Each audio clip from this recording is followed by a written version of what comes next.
another week. It's another week. The Pastor Don weekly devotional with Pastor Don Meinberg. And I am your host, Donovan Sadiq. Well, I'm not really the host. Pastor Don is actually the host.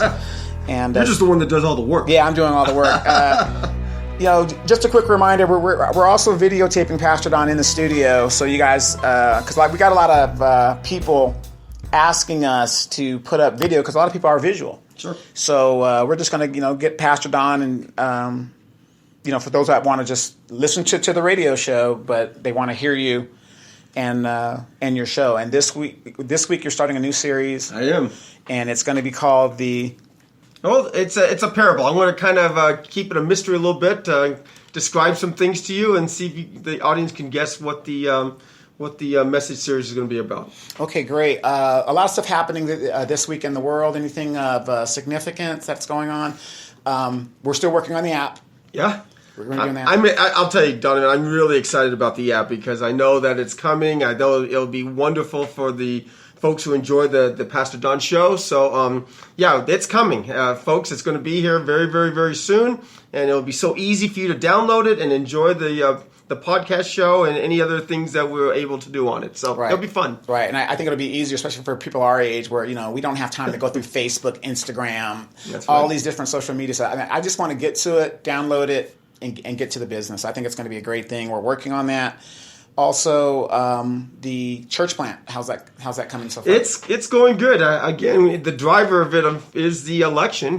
We got to make sure that the right candidate gets in that will endorse and support the golf course project and get those plans approved through commission and through the city council so that we can get that clubhouse renovated and up to speed so we can start doing our services. So services there, yeah. We're still praying for the end of this year, but you know what? It's in God's timing, but it's going very, very well. Right. Last question, too. We're having a Shalinda Bernard. She's going to be on the Hot Seat Radio Show. Are you going to be joining us this Thursday? I hope so. I hope I can make it. I was very impressed with Miss Bernard at the debates, and I would love to be able to ask her a couple questions. So I'm hoping to be there. Sure. Okay, great. Once again, like I said, thank you, Pastor Don, for all that you do. You're really active in this community, even though you live in Riverside. And we're just thankful to have you. I mean, I get so many good feedback on your daily devotionals. Mm-hmm. Really, people love that stuff. And they eat it up. I was about to curse right there. Sorry about that. But it's your show. You go ahead and take it away. Well, again, I'll tell you this. I absolutely look forward not only to be here with Donovan. It's just such an enjoyable time with him, but also the fact that I could bring you this podcast show. It's a pleasure for me to give you my weekly thoughts. But the key is I'm praying that it is a benefit for you. I'm hoping that this podcast edifies you, brings you close to the Lord, or just gets you in that mode of thinking about God. And that's why I do it. So I hope that everyone's enjoying it. And then, of course, this show doesn't happen without Donovan, so I can't express it enough how grateful I am to him for everything he does to producing and editing the Pastor Don show. As Donovan had mentioned, we today are starting a brand new series that I hope that you'll enjoy. For the next few weeks, I'm going to take a look at probably one of the most popular parables in the Gospels. But before I get started in showing you what I'm going to discuss, first let me ask you a question. What exactly is a parable? Well, a parable from the eyes of man is an earthly story with an heavenly meaning. It is God being the storyteller, teaching his followers many things about life and the kingdom of God. What a parable is truly is wonderful lessons for you and I as believers. But the follow-up question to this is, why exactly did Jesus teach in parables? One of the things I love as a pastor more than anything else is when I'm thinking about these questions and then Jesus answered the question directly from his word. Let me read to you from Matthew chapter 13, verses 10 to 17, and I'll be reading from the New Living Translation. His disciples came and asked him, "Why do you use parables when you talk to the people?" Jesus replied, "You are permitted to understand the secrets of the kingdom of heaven, but others are not. To those who listen to my teaching, more understanding will be given, and they will be given an abundance of knowledge. But for those who are not listening, even what little understanding they have will be taken away from them. This is why I use these parables. For they look, but they really don't see. They hear, but they really don't listen or understand. This fulfills the prophecy of Isaiah that says, when you hear what I say, you will not understand. When you see what I do, you will not comprehend. For the hearts of these people are hardened, and their ears cannot hear, and they have eyes that are closed. So their eyes cannot see, their ears cannot hear, and their hearts cannot understand. And they cannot turn to me and let me heal them. But blessed are your eyes, because they do see, and your ears, because they do hear. I tell you the truth, many prophets and righteous people long to see what you see, but they didn't see it. And they long to hear what you hear, but they didn't hear it. Wow, what amazing words from the mouth of Jesus. That is truly intense. So let me paraphrase a little bit what Christ was saying in those verses. The Holy Spirit will teach those who are seeking God to understand the meaning of these parables of Jesus. But those who are lost in this world, for those who are not truly for God, who have not surrendered their lives to Him, they will not be able to comprehend the meaning of these parables. These stories are for believers to understand God's kingdom and teach us lessons on our purpose in this life from God's point of view. You may not realize it, but there are approximately 35 parables in the four Gospels, and there's probably one of them that is probably most well known than any of the other ones. So what parable am I going to focus on for the next 4 weeks from Jesus? Maybe this story that I'm going to tell you right now will help you figure out what parable I am talking about. There was a boss of a big company who needed to call on one of his tech employees at home about an urgent problem with one of their main computers. He dialed the employee's home telephone number and was greeted with a child's whisper. "Hello?" Feeling uncomfortable and having to talk with a small child, the boss asked, "Is your daddy home?" "Yes," whispered the small voice. "Well, may I talk with him?" the man asked. To the surprise of the boss, the small voice quietly replied, "No." Wanting to talk with an adult, the boss asked, "Well, then, is your mommy there?" "Yes," came the answer. "Well, then may I talk to her?" Again, that small voice whispered, "No." The boss thought that maybe this child was fighting with her parents who were at home, so he decided that he would just leave a message with a brother or a sister there watching over the child. So he asked the little child, "Is there anyone there besides you?" "Yes," whispered the child, "a policeman is here." Wondering why a cop would be at his employee's home, the boss asked, "Well, may I speak with the policeman?" "No, he is busy," whispered the child. "Busy? Busy doing what?" asked the boss. "Talking to Daddy and Mommy and the firemen," came the whispered response from the child. Now the boss was getting very concerned, and he became even more worried when he heard what sounded like a helicopter through the earpiece on the phone. So now the boss was wondering, what is that noise? The whispering child said, "A helicopter." "Well, what in the heck is it doing there?" the boss asked, now sounding alarmed. In a low whispering voice, the child answered, "The search team just landed the helicopter in our yard." Wow, now the boss is extremely alarmed and concerned, and more than just a little frustrated. So he finally asked the child, "Why are they there?" Still whispering, the young voice replied, along with a small giggle, "They're all looking for me." So let's see from that story if we could put it all together. We're talking about one of the 35 plus parables that Jesus taught in the Bible.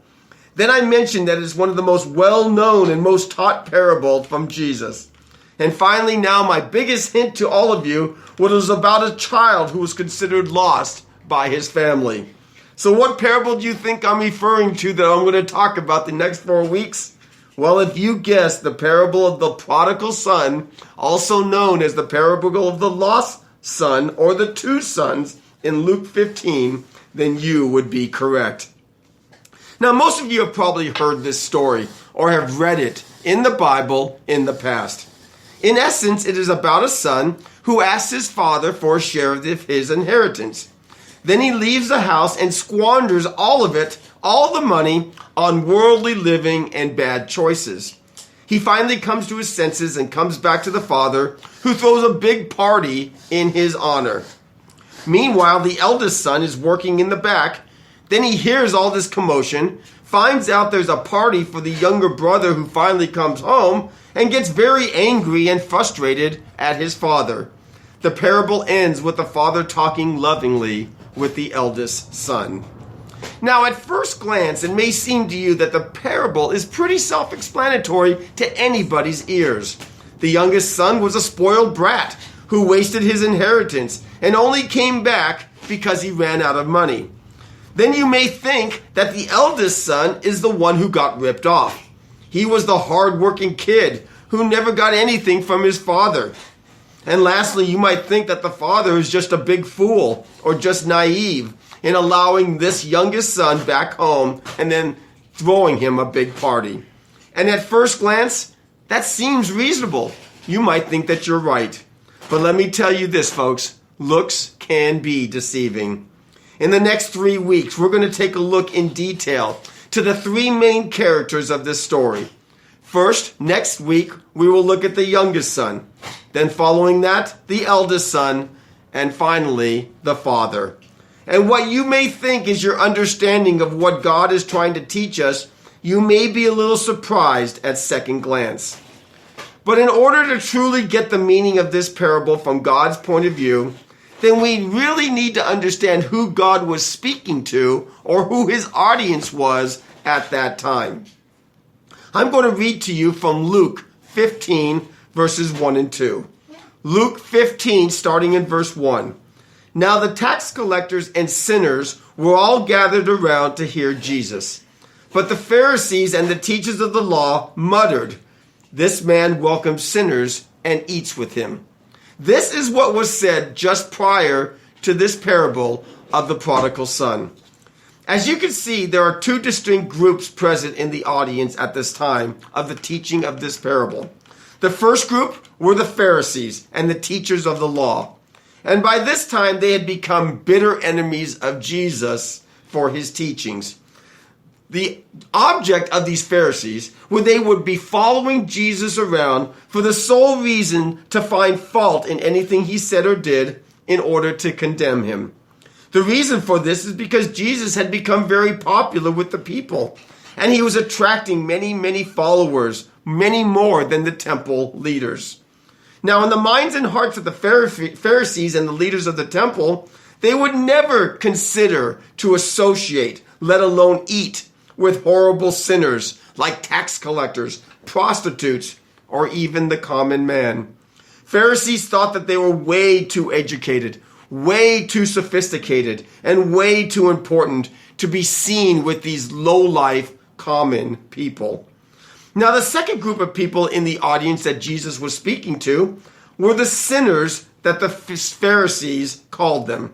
They were the common man, the middle class, hard-working people who were not scholars like the Pharisees. They were more like you and I, normal people who have sinned many times in their lives. They enjoyed listening to Jesus because his message was about love and about hope. So the one thing that we can learn from this parable of the lost son is that God has no favoritism. His message is for all types of people. This is very important to remember as we dive in deeper to these 3 characters of the parable of the prodigal son. I hope that you will join me every week and learn more about this fascinating parable that has a wonderful lesson for you and me. And please let your friends and family know about this series on this parable. You will truly be enlightened and uplifted. So I pray this morning that this podcast was a blessing for you, and I hope it excites you for future podcasts on this awesome parable of Jesus. The Bible is full of so much wisdom and life lessons for all of us that is applicable not only 1,000 years ago, but in today's world as well. Again, I would love to remind you to please continue to read my daily devotionals on my Reflections Moreno Valley Church Facebook page and sharing them with all your family and friends. This is the best way to get our church plant name out to all the masses here in the city of Moreno Valley. And I would love if you would follow me on my Facebook page if you desire to do so. Also, please like and share this weekly devotional with all your contacts as well when you see it on Facebook or YouTube. As we've already discussed earlier, I am looking forward very soon to have an app that allows you on one click to be able to download the app and then be able to get my weekly podcast show from that app. So I'm looking forward to that. Please be listening for further developments on that. Also, we have an Instagram page. All you need to do is follow me, and the name is Reflections Christian Fellowship. I would love for you to follow me on my Instagram page. And again, I'm starting to hear more and more from you, and I'm absolutely loving it.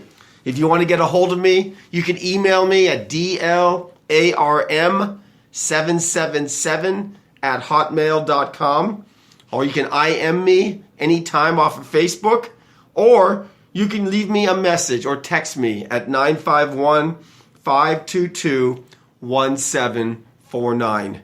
And of course, we partner with Inland Empire Informer. So if you want to contact Donovan and ask him me a question through him, you can always contact him on his page.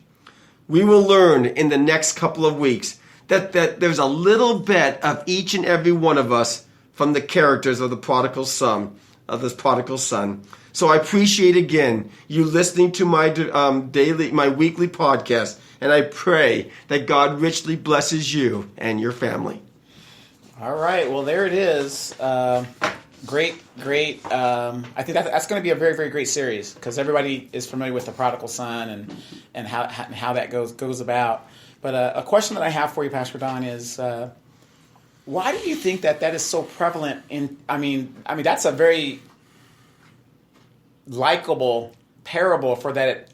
So many people today can relate to what's going on because to me it kind of relates to savings, and you take this buy this house you really can't afford, or people take all these risks and then it doesn't pan out, or they do things that they really shouldn't do, but they're living for today. How would you relate that? All people. A lot of us can relate to the eldest son. Seems like we do everything right. We're working hard. We do everything. We don't make those same bad choices. And it seems like we're getting the short end of the stick. Right. But you know what? There's a lot of things to learn from that eldest son as well. So there's something for everybody in this parable. But the bottom line is the love of the Father. So again, the Father, symbolizing God, wants a relationship with all people. Those like the youngest son, and of course those like the eldest as well. Yeah, the funny thing is, growing up in Catholic school, we heard about this parable. They told it almost not every year, but it's a staple in the pastor's mind and things like that. But a lot of people take it as just a story. Mm-hmm. Oh, look, it had a happy ending. You can make a Hollywood movie out of it, But why? My question is, I guess I would say, is why is it that some of us like the older brother that did everything right, we still come up short into the stick? At least we feel that way. Well, I don't want to get the cat out of the bag. Gotcha. In a couple of weeks, I will explain that as it goes out. And I'm going to tell you something, Donovan. I'm not here just to keep you in suspense or pump it up. But it is interesting. A lot of people look at it and I really do believe they'll learn more about God, who God is, and hopefully become in a closer relation with God. Right. Somebody asked me a question and they go, well, what's Pastor Don's ulterior motive, or where does he want to go, in doing all these things? Why are you wasting your time? And I'm saying that from the question, spreading the gospel. Why are you doing this? Well, it's funny. I've gotten asked that question from people from my church in Paris. They said, "Don't you have enough to do in my Paris church?" And the answer is yes. But I'm a real big end times type guy. I see the world. I've read Revelation. I know who wins at the end. I mean, that's an awesome story. But I also see the signs of the times. I see that we're living pretty much in those end times. And I really, really believe that, the words of Jesus in Matthew 28, 19 and 20 about going out and spreading the gospel, making disciples, in the name of the Father, Son, and Holy Spirit. I think we are at a time right now that we really, truly need to get the gospel message out. Why do I do this? Obviously not for money. There's no money there. I'm not doing it for my name. I'm not doing it for anything. I'm doing it to get the gospel message out because I think we're in a position now that we need to be bold. Bold in our faith, bold in our witness, getting the gospel out to people to at least let them make that choice. At least they have that opportunity to make the choice. Yes, I want to surrender my life to Jesus, or no, they don't. That's your choice. But I want to do my part in being able to get these words out. These stories of Jesus, the Bible is full of so much awesome things that maybe a lot of people didn't realize. And if I can just give a small glimpse of that, that's what I want to do. Right. Now, what if I'm one of those people that says, you know what, since God is so merciful and all this other stuff, and say I don't accept Jesus Christ or whatever that is, I mean, I'm going to be forgiven once I get up there. Is that true? There's only one way to get to heaven. And it goes back to John 14 when Jesus says, I am the way, the truth, and the life. No one can come to the Father but through me. Except through me. So, I mean, I've had a lot of people that ask me, well, I'm going to party for another 5-6 years, and then maybe then I'll be ready to give my life to the Lord. But the problem with that strategy is that you're not promised tomorrow. I mean, I unfortunately, as a pastor, I read about and I hear about so many people that unfortunately die very young through car accidents or drug problems or whatever. I call them young geniuses. Yeah, exactly. Yeah. So, the fact that you're going to wait and supposedly have this party life and then possibly give your life to the Lord later, well, that's kind of risky business. That's almost like playing Russian roulette with your eternal life. And I will debate anybody, Donovan, debate anyone. I've played the party life and I've played the God-centered life. And I will take the God-centered life all day long over the party life because it has just got more joy and more hope in it than anything else. So I just think that, it is time. The time is now to give your life to the Lord. Well, I don't want to sound facetious or anything like that, but living that party life, you had a great business, you started a great business, you still got a beautiful wife. I mean, I want that too. So let me do the 5 years of partying, and maybe I can get a beautiful wife and big, things like that too. Mm-hmm. Well, yeah, but the beautiful wife, she, I don't know why she even married me to begin with. I mean, I was about so immature and so not worthy, but, that was a blessing from God. That's all I can say. But, I've been a Christian for many years. So even during the time that I had my businesses, I did it, hopefully I did it in a God-centered way type thing. But, when I was in my 20s, low 20s and stuff like that, I felt like the youngest son.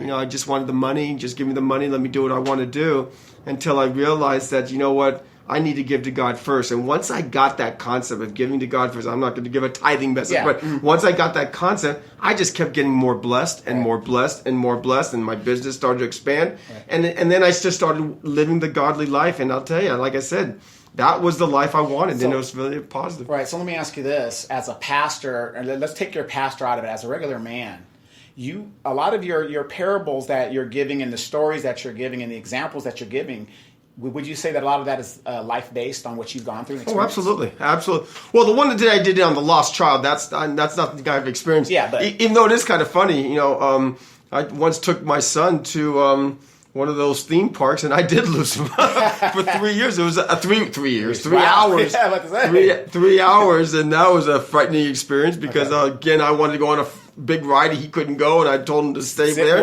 And he walked away. But so I can relate to that, the idea of looking for your son. But, a lot of these stories I do is based on a lot of life lessons, either from myself personally or my family or strong, close friends of mine that have experienced the same thing. So, yeah, these are real. Okay. These aren't just, stories that, fictional stories. These are real stories that people have really experienced, and it truly relates to what the biblical message I'm giving out. Right. I can't wait till you get to your end of times podcast. I look forward to that.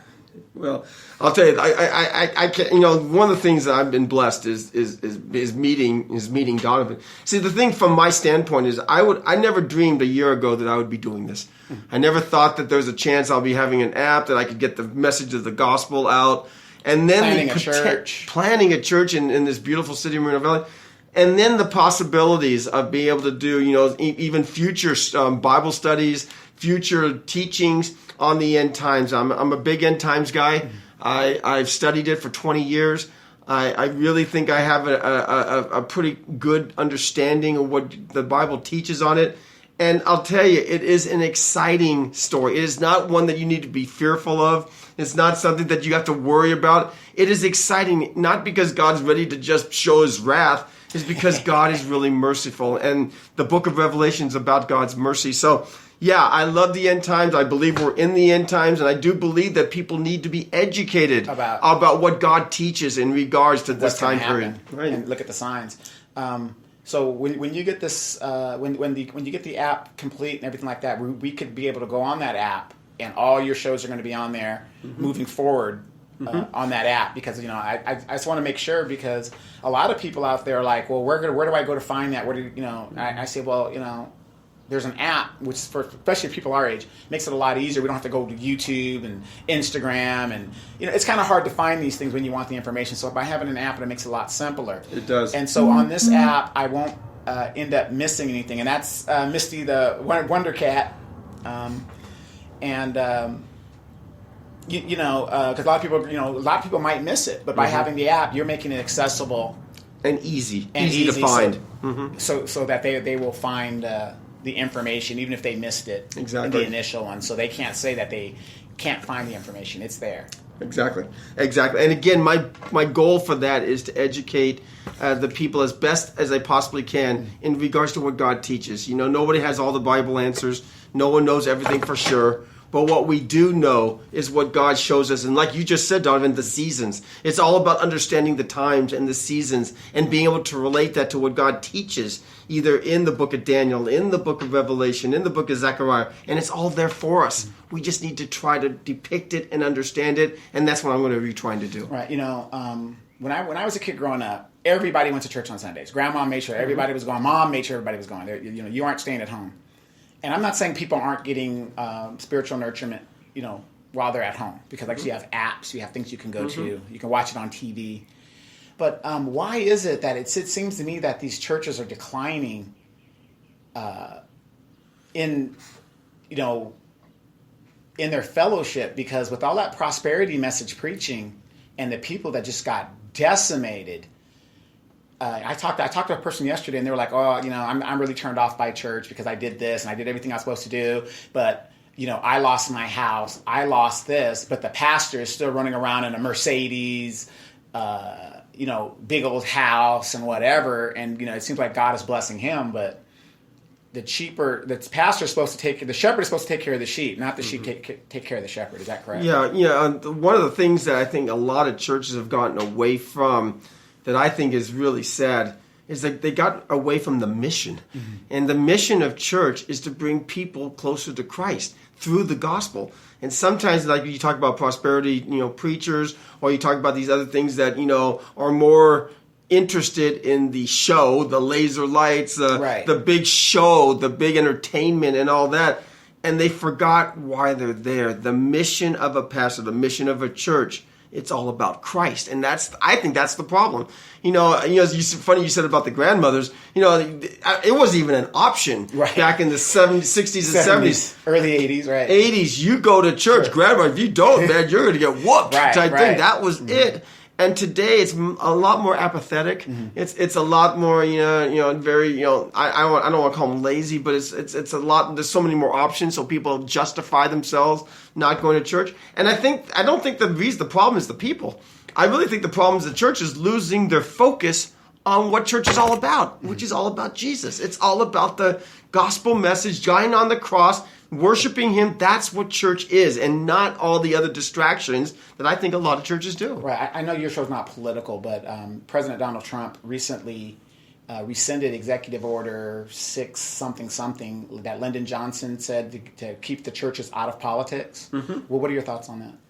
Well, the way I understand that is I think that he mentioned that churches now will no longer be penalized for any political views that they have from the pulpit. Right. I think that's what that is. My opinion on that may not be the most popular, but the U.S. So Right. I think churches need to be for Christ. I'm a firm believer that the church's mission is all about Jesus. And Jesus is all about is represented in every book in the Bible. I think that we need to focus on Christ. I think we need to focus. Now there's a lot of social issues that the Bible talks about that we need to be involved with. I don't see why a church, the pulpit, needs to be a political activist type discussion. I leave that to other arenas. Right. Leave that to other Politicians places. I'm all for that. I'm not a political guy, but you know what? That's fine. But in the churches, again, the focus needs to be on Christ. And it has to be Christ-centered, and that's it. I mean, again, I'm a firm believer we need to talk about social ills. That's one of the reasons why I want to start this church, and you and I have talked about this. I don't think that our city council, I don't think our Moreno Valley government here has done a great job in helping some of the social ills of this city. No. And I know that the churches have not collaborated together and done a good job either. My goal is, once we do have this church in Moreno Valley, is to get some of these churches together, to get more cooperation from churches. Stop being so territorial. And let's see if the city council is not going to fix it, why can't some of these nonprofits and churches be able to go out and do what we can do collectively in order to help some of these social problems in Moreno Valley? And that's what I want to do. Preach. I really do, because I think there's a lot of things here that can be improved upon that a church. I don't understand why there's never a concert in the park of all the churches. Revivals, prayer revivals, getting the people together, getting the youth together. Churches can do so much, but they don't do it here in this city. They need to. Yeah, exactly. And that's why I think a lot of people are turned off, because if we don't see our religious leaders acting in concert together, why should we?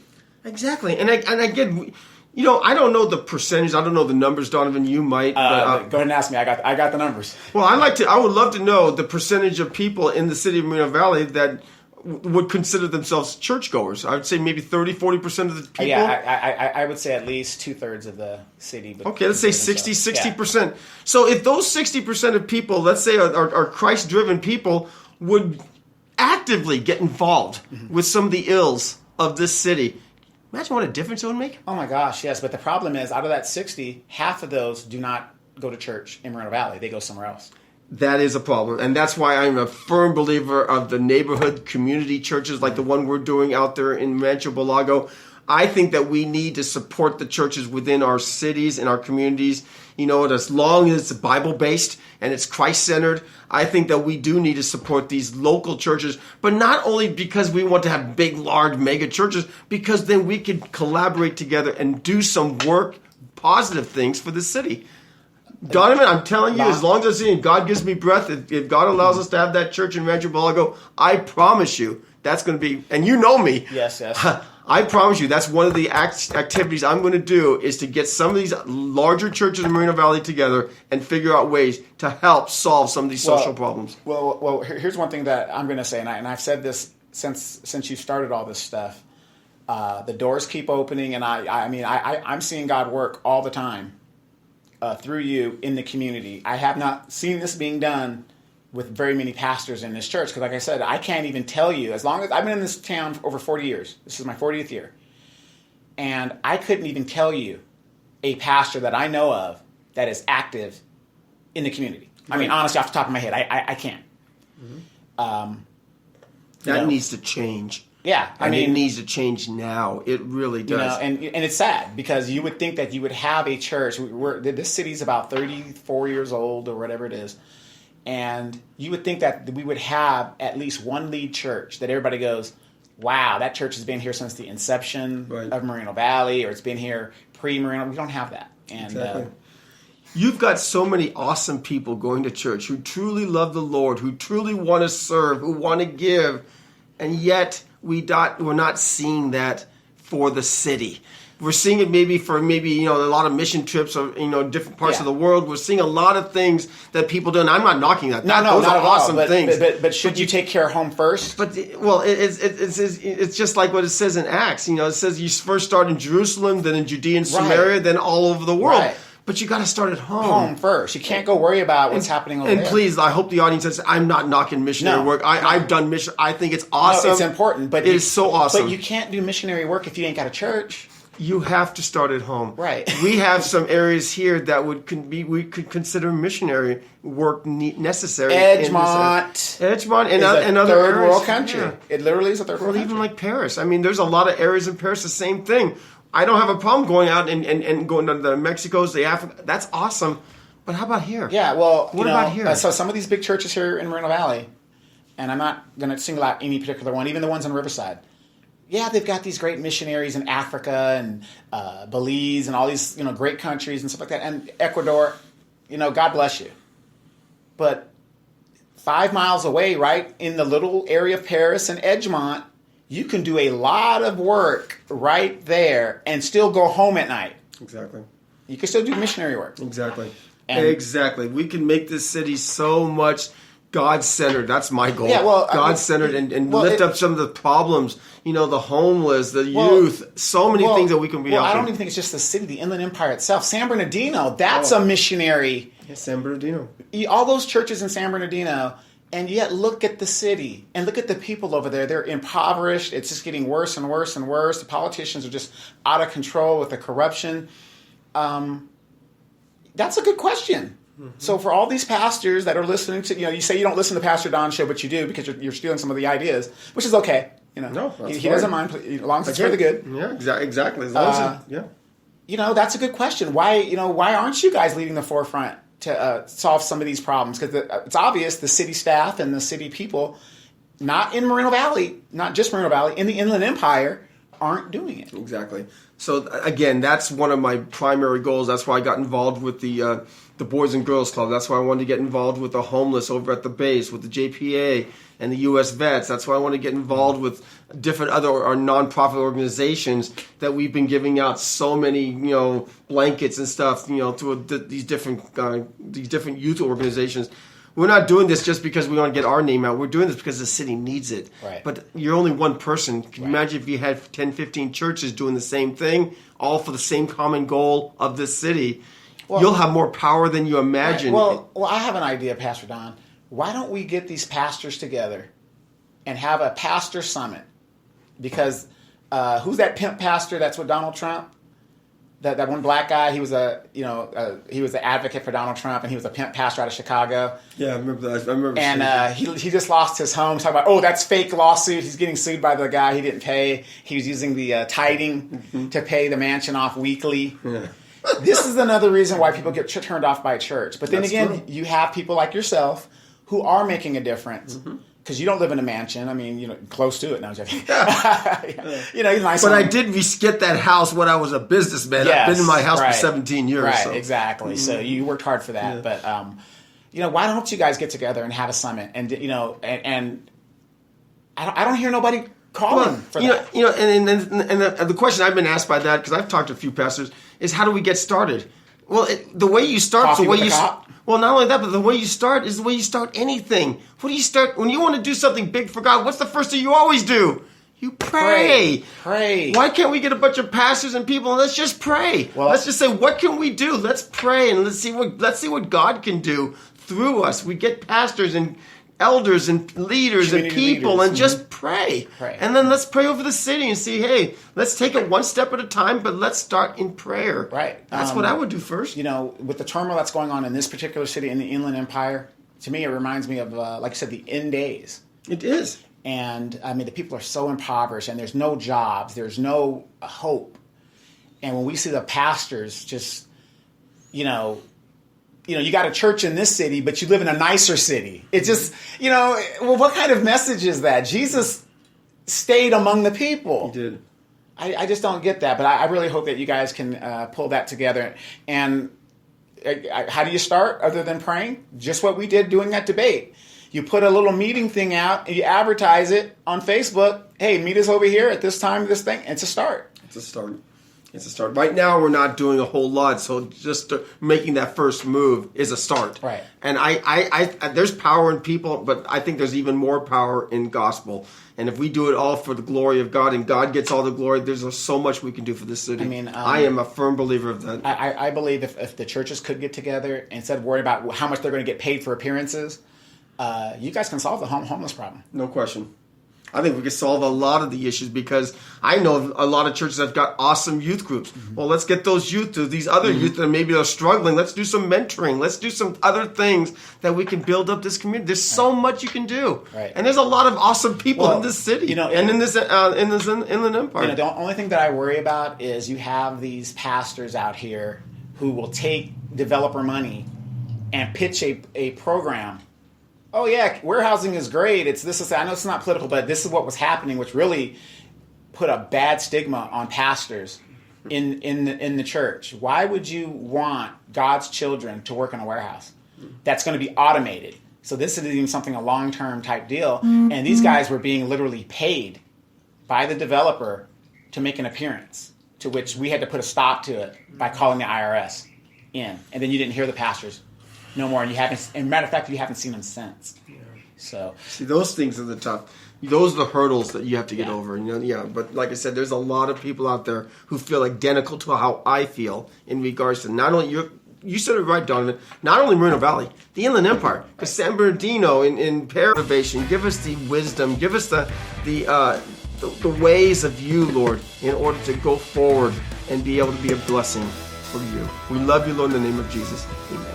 That's the Pastor Don Show this week. We'll see you guys again next week. Pastor Don, thank you so much.